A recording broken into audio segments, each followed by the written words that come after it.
Ouagadougou vit au rythme du Festival panafricain du cinéma et de la télévision FESPACO, rassemblement de milliers de professionnels et des passionnés du 7e art. La Biennale du cinéma africain est ce rendez-vous incontournable où les récits, les mémoires et les imaginaires du continent africain prennent toute leur ampleur. Dans les rues de la capitale du Faso, l'événement se renouvelle, se célèbre et se vit. La ville, cœur battant du cinéma africain, prend les couleurs du festival et des pays participants avec une présence remarquée du drapeau tchadien. C'est une édition fraternellement tchadienne, une première depuis 1956, date de création du festival à la suite d'un autre événement similaire, le Salon international du tourisme et de l'hôtellerie de Ouagadougou sitôt il y a plus d'une décennie. Le Tchad, mesurant cette marque de fraternité réaffirmée, n'a pas fait les choses à moitié. Une exceptionnelle délégation est sur place pour affûter les préparatifs avec à la clé 3 films en compétition. Et comme pour couronner le tout, le président de la République, maréchal Mohamed Idriss Déby Itnou, arrive à la veille de l'ouverture officielle. Voir le chef de l'État se déplacer dans un haut lieu du cinéma africain et se tenir aux côtés de ses compatriotes cinéastes est bien plus qu'un simple geste. C'est une consécration, laisse entendre la réalisatrice et productrice, Madame Karine Kagereou. C'est une joie d'être invitée d'honneur au FESPACO, c'est une première fois. Et je pense que c'est quelque chose de très positif et que le président vienne aussi soutenir les cinéastes. C'est quelque chose qu'on attend depuis. C'est la première fois en Afrique, à cette messe du cinéma, que tous les regards sont tournés sur le Tchad et aussi sur nous.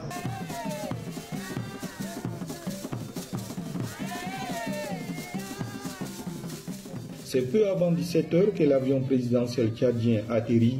Le chef de l'État, maréchal Mohamed Idriss Déby Itnou, répond ainsi à l'invitation adressée par son frère et ami, capitaine Ibrahim Traoré. Le président de transition du Faso en personne se place en premier rang de l'accueil. L'instant est chargé de symboles et pour ajouter du symbole au symbole, le chef de l'État du Faso remet à son hôte un chapeau saponné, une création typique du pays devenu patrimoine culturel mondial. Maréchal Mohamed Idriss Déby Itnou et capitaine Ibrahim Traoré, ce sont deux visages d'une génération en marche, deux destins similaires et une responsabilité historique et commune qui repose sur leurs épaules, celle de présider au destin de leurs pays respectifs. Cette particularité se retrouve également dans l'honneur civil et militaire exceptionnel rendu à l'hôte du pays, des hommes intègres.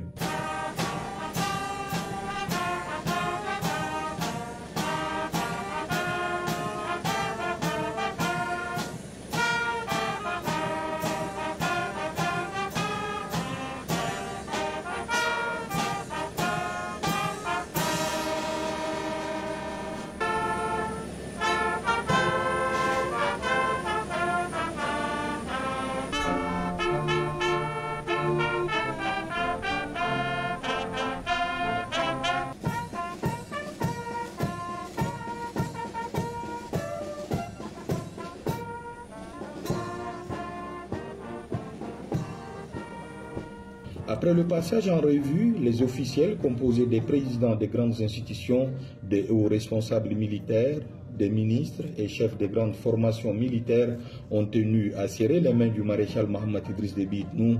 Le même exercice est fait par son homologue capitaine Ibrahim Traoré qui a salué la forte délégation qui accompagne le chef de l'État, comprenant le chef d'orchestre de cette participation, le ministre des Affaires culturelles, du tourisme et de l'artisanat, Abakar Rozi Teguil, ainsi que les cinéastes tchadiens représentés par une poignée de réalisateurs, producteurs et acteurs.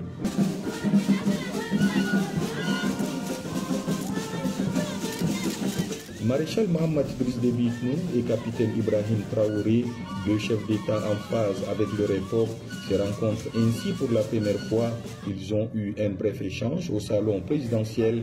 Ils sont à l'image de leurs pays respectifs qui partagent des liens forts historiques et appartiennent à une communauté de destin, un solide héritage à préserver et renforcer et des acquis à consolider dans le cadre d'une coopération multiforme basée sur la parenté, la fraternité et la confiance.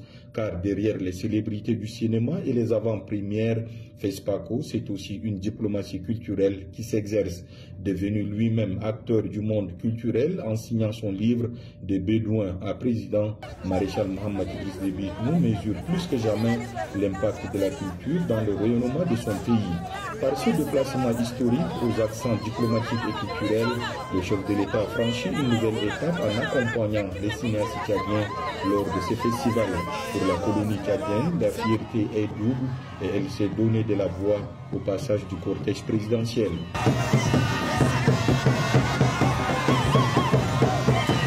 Fierté pour les Tchadiens vivant au Burkina Faso, reconnaissance et encouragement pour les acteurs du cinéma tchadien.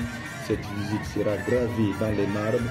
Le chef de l'État qui s'est engagé dans son programme politique à s'atteler entre autres à la réappropriation du récit national, à la création d'un fonds de 100 milliards pour la création, à la construction des musées et infrastructures culturelles et touristiques modernes, ne se contente plus de discours sur l'importance de la culture.